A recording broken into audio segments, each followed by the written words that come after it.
Na Cidade Prateada, enquanto os cidadãos locais levavam a vida normal, os soldados estão levando um prisioneiro para a prisão central.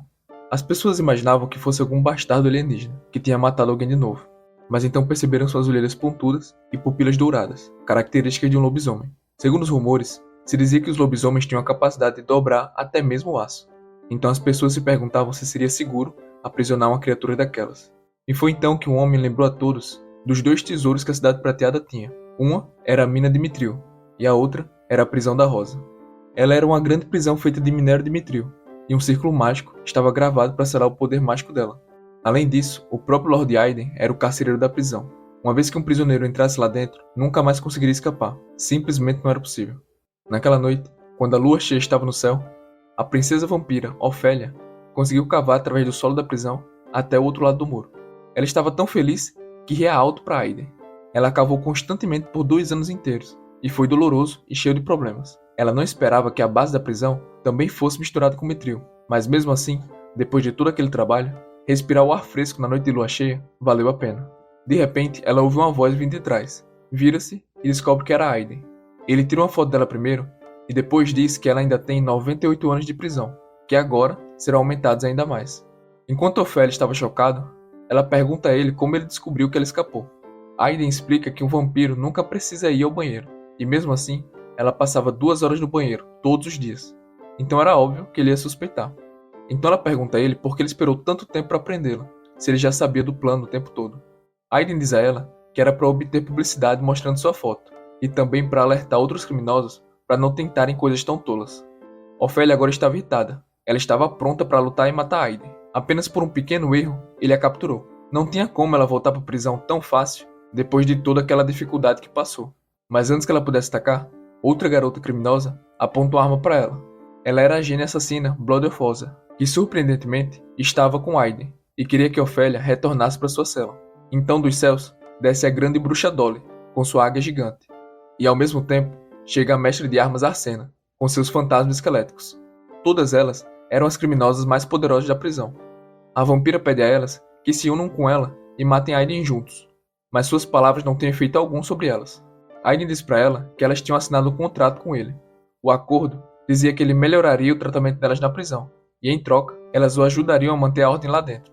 Ele pede de novo que a vampira retorne obedientemente para a cela, ou ele a espancará até quase matá-la, e a jogará lá ele mesmo. Furiosa, ela começa a chorar, pedindo liberdade ou morte. Mas Aiden dá um aviso de novo. Se ela não retornar agora, ele vai amarrá-la em uma cruz, encher sua boca de alho e a jogar debaixo do sol por um dia. Agora, depois de ouvir isso, ela finalmente começa a agir inocentemente.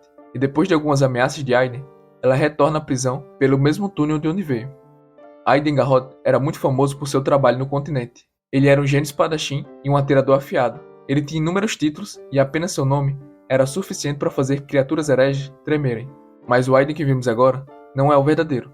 Ele foi apenas convocado para o corpo de Aiden e não sabia nada sobre suas habilidades e experiência. Felizmente, ele costumava ser um guarda de prisão, então ele conhecia o ritmo do trabalho e era fácil para ele fingir ser um carcereiro. Mas o verdadeiro problema era que as prisioneiras mais perigosas estavam todas lá. As prisioneiras mais vis e cruéis, todas o odiavam e estavam sempre procurando por uma oportunidade para matá-lo. Todas elas de diferentes espécies, mas tinham em comum o ódio mútuo por Aiden. E a pior parte era que o nome de Aiden já não era suficiente para manter as prisioneiras sob controle. Algumas delas podiam sentir que ele não era mais o mesmo de antes, e apenas agia como se ainda fosse poderoso. Ele nem mesmo poderia resistir se ocorresse algum tumulto. Uma luz emana da sua mão, e todas ficam atordoadas. Não, ele não tem um sistema roubado ou um grande talento, mas após 2 meses de noite sem dormir, ele apenas aprendeu os feitiços básicos de lampejo, equivalentes a uma bomba de luz cegante. Ele queria encontrar uma maneira de voltar o mais rápido possível. Todas as estranhas criaturas estavam aprisionadas lá. Então, ele estava tentando obter alguma pista daquele mundo através delas. Em seguida, ele ordena a seus homens que tragam a nova prisioneira e a coloquem na cela de tijolos. E ele estava rezando para que ela não fosse tão cruel como as outras. Mas ela era exatamente como Aiden temia. A garota lobisomem estava muito irritada e era feroz. Ela estava gritando que iria matar todos e tentava quebrar suas correntes. Até os soldados avisam Aiden para ter cuidado. Aiden amaldiçoa sua boca de azarão. Ela era Verônica, uma lobisomem que antes era uma policial montada na cidade de Baian. Durante a investigação de um caso de venda de álcool falsificado, ela age impulsivamente e atira no dono do bar, matando ele. O médico a injeta com sedativos, fazendo-a desmaiar. Aiden ordena que seus homens a levem para o vestiário, e o Capitão Rosen comanda seus homens para seguirem a ordem de Aiden. Mas logo, Aiden pede para Rosen ficar. Ele fez um pedido para adicionar uma cela na prisão no mês passado, mas ainda não teve a resposta da administração superior. Aiden pergunta a ele o motivo, e Rosen explica que muitas celas estão superlotadas, o que aumenta as chances de ocorrerem tumultos. O capitão se pergunta se Aiden realmente era o diretor por todos esses anos, já que ele ainda não entendeu a dificuldade da administração superior. Rosen diz a ele que existem mais de 1000 prisioneiros na prisão da Rosa, e que a taxa anual de manutenção é suficiente para alimentar os bairros pobres por 100 anos. Aiden responde que não era problema dele, mas Rosen decide responder de forma direta, e pede indiretamente que Aiden matasse alguns prisioneiros, porque isso não traria problemas para ninguém caso eles morressem. Os moradores locais já estavam insatisfeitos em manter esses não-humanos em suas terras. Alguns deles até faziam passeatas nas ruas, e culpavam Aiden pela situação na prisão da Rosa. A discussão sobre demolir o andar superior da prisão também era interminável, e a alta taxa de manutenção não era uma reclamação pequena. Rosen diz a Aiden que, se ele não tomasse algumas medidas necessárias, o fim daquilo seria muito feio. Aiden não concorda em matar os prisioneiros para resolver os problemas da alta administração. Rosen pergunta a ele que outra escolha ele tem, além de renunciar e deixar a função enquanto é jovem. Ele lembra a Aiden que foi ele quem capturou mais de 1000 prisioneiros na prisão de Kinkway. Ele também diz a ele que ainda muitas pessoas nos andares superiores desejam manter a prisão da Rosa, como o próprio mestre conselheiro de Anthony. E se ele concordar com seus termos, ele fará o possível para manter a prisão. Rosen pede a Aiden que comece com a candidata mais recente, a lobisomem Verônica, já que ela já era uma prisioneira condenada à morte. E finalmente, depois de toda essa conversa, Rosen parte. Os aliens são todas as raças além dos humanos. No passado, eles tiveram que se unir para lutar contra um inimigo comum. Os humanos cooperaram brevemente com os alienígenas, e como recompensa, as raças alienígenas que lutaram receberam direitos de cidadania iguais nas terras humanas. Mas agora, já não tinha mais guerra. As pessoas estavam famintas, desempregadas e precisavam de uma saída. A fonte de todos esses problemas era liderada pela cabeça da raça alienígena, a classe dominante do mundo, e ninguém ousava ofendê-los, incluindo Aiden. Foi assim que ele se comprometeu a esse mundo. Querer seguir uma ética profissional era apenas um sonho. Antecipar a data de morte de um prisioneiro condenado era a coisa mais misericordiosa a se fazer. Sua aprendiz lhe diz que não há mais celas vagas para prisioneiros lobisomens, e a prisioneira começa a xingá-lo e provocá-lo de novo. E a aprendiz informa para ele que tem apenas uma pessoa trancada na sala das súcubos, prisioneira número 3307, a súcubo Malfer. Aiden pergunta para a garota por que ela tinha voltado para lá, já que ela saiu da prisão dias antes. A aprendiz diz a ele que ela não mudou sua natureza, e secretamente organizou súcubos para fazerem seu trabalho, que resultou em um grande número de homens hospitalizados devido a ataques cardíacos. Aiden repreende Malfer por se envolver sempre que há uma campanha contra a pornografia. Malfer diz que eles cometeram um erro, dizendo que ela era uma reincidente, e então tenta seduzi-lo. Mas Aiden diz claramente que ela tem uma nova colega de quarto agora, e os médicos colocam Verônica em sua cela. Malfer fica furiosa, mas Aiden não responde e apenas vai embora. Ele pede aos médicos para prepararem um sedativo para o dia seguinte, e também diz a eles para deixarem os assuntos triviais com ele e passarem mais tempo com suas famílias. Era uma noite de lua cheia, e enquanto preparava o tranquilizante, Aiden se perguntava como poderia suprimir lobisomens que vivem debaixo da lua cheia. Enquanto isso, Verônica agora estava acordada, e Malfer estava tentando conversar com ela. Malfer estava perturbada com o olhar assustador de Verônica.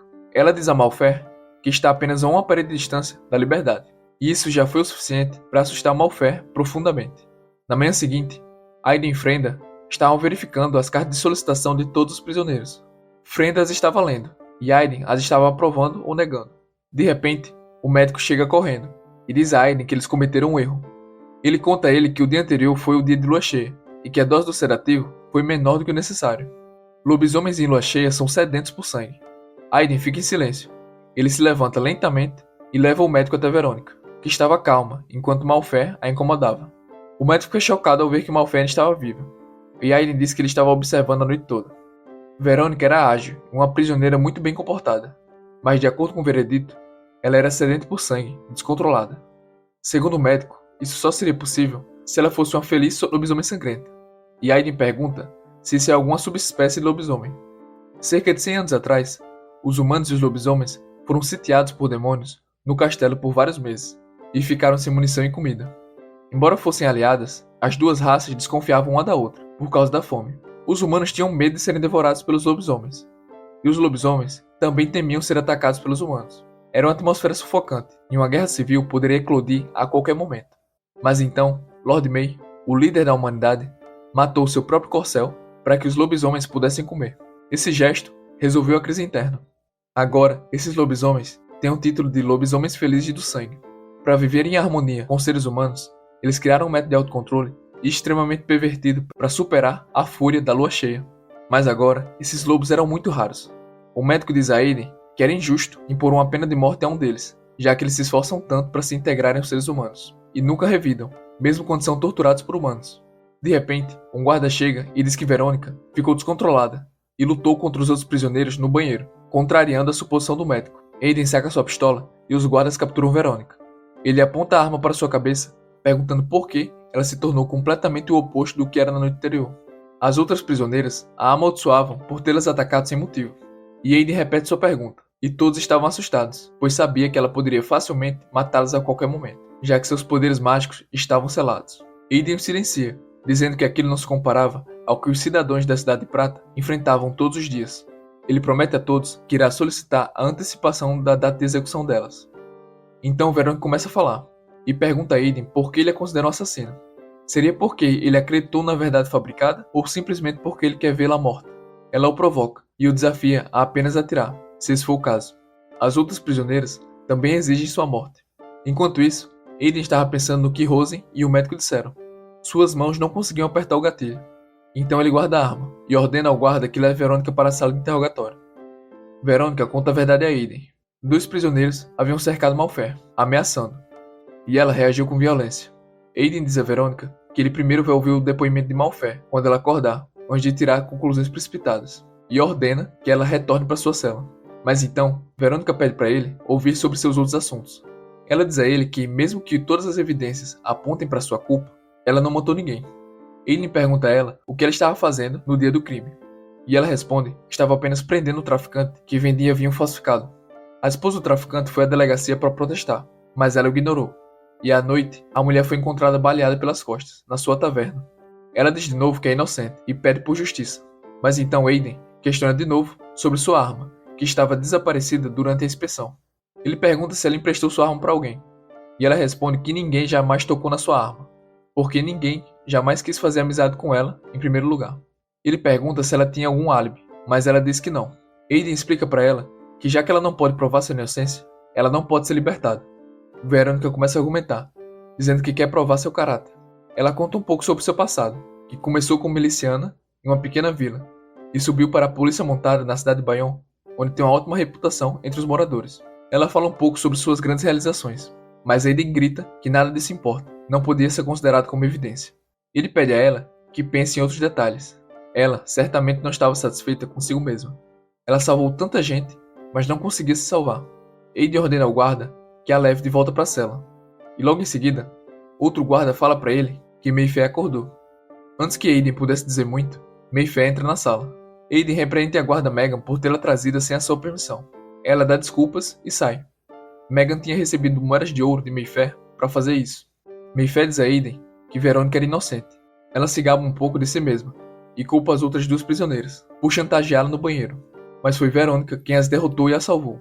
Mayfair se empolga e explica passo a passo como ela as derrotou. Aiden pergunta para ela por que ela desmaiou no meio de tudo aquilo. Ela responde que só pisou no sabonete e escorregou, e depois acordou na cama. Ela continua, acrescentando que acha que Verônica foi presa injustamente. As súcubos têm a habilidade especial de espionar os sonhos de uma pessoa enquanto elas estão dormindo. Mayfair entrou em seu sonho na noite passada e viu que Verônica estava prestes a entrar em desespero. Ninguém ouviu sua confissão. Tudo isso só poderia significar uma coisa, que sua prisão foi uma armação. Ela pede que Aiden vá para sua cela à noite e veja por si mesmo se ele não acredita. Mas Aiden recusa, porque ela não poderia interferir em seu sonho. Ele diz para ela voltar, se está apenas brincando com ele, como sempre faz. Agora, Mayfair fica muito séria e pergunta a Aiden como ele pode punir uma pessoa inocente e como ele pode morrer em paz depois de fazer isso. Ele já estava perdendo a calma, mas ela continua, dizendo que a sua vida seria cheia de lutas e sem paz. Aiden não conseguia mais ouvir. Ele estava realmente furioso e gritou para que ela saísse. Ele chama Megan para levá-la de volta imediatamente. Enquanto ela continua gritando com Aiden, Megan a leva embora. Ele ficou muito frustrado depois disso. Mais tarde, ele pergunta para Frenda a sua opinião sobre o assunto. O juiz acreditava que Verônica estava fora de controle e matou o gerente do local em seu estado de pura fúria. Mas lobisomens geralmente atacam com as mãos nuas. Atirar em alguém é raro para eles. Mas como Verônica era uma policial montada, sacar uma arma e atirar no seu estado de fúria também fazia sentido. Aiden sabia que o caso não era simples. Quanto mais se aprofundava nele, mais estranho se tornava. Frenda pergunta a Aiden se Verônica era realmente tão importante.